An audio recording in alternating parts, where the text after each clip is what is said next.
Did you know you can easily change DataTalk's language and even pick which AI model it uses? Let me show you how. First, welcome to the main page of DataTalk. This is where you'll start every time you open the plugin. To get to the settings, just look for the button with the gear icon and give it a click. Now, the first thing you'll see is a space for your OpenAI API key. This is where you enter your key to connect DataTalk with OpenAI's powerful services. If you're not sure where to find your API key, don't worry. This link will take you to the API keys page of your OpenAI dashboard, where you can create or manage your keys. And if you want to check out the latest prices for each model, click this link. You can even keep an eye on your usage with this link that takes you straight to your OpenAI usage page. Moving on, you'll find the option to choose your OpenAI model. By default, DataTalk uses GPT 4.1, but you can pick other models if you want.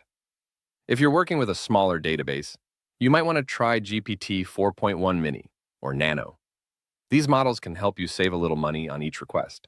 You can also choose older models, like GPT 4.0 or GPT 3.5. Usually, the newest model is your best choice, but feel free to experiment and see what works best for you. If you'd like to compare all the available models, this link will show you the latest information about each one. Next, let's talk about the interface language.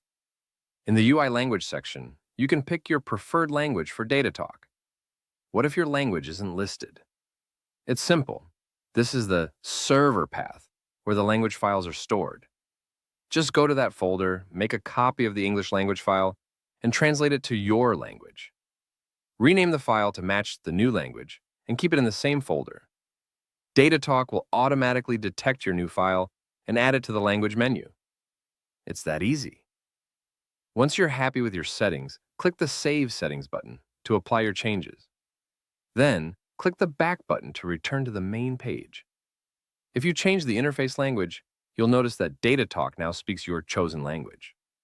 And you'll see which OpenAI model you have selected right here. That's it. You're all set to use DataTalk just the way you like it. Have fun exploring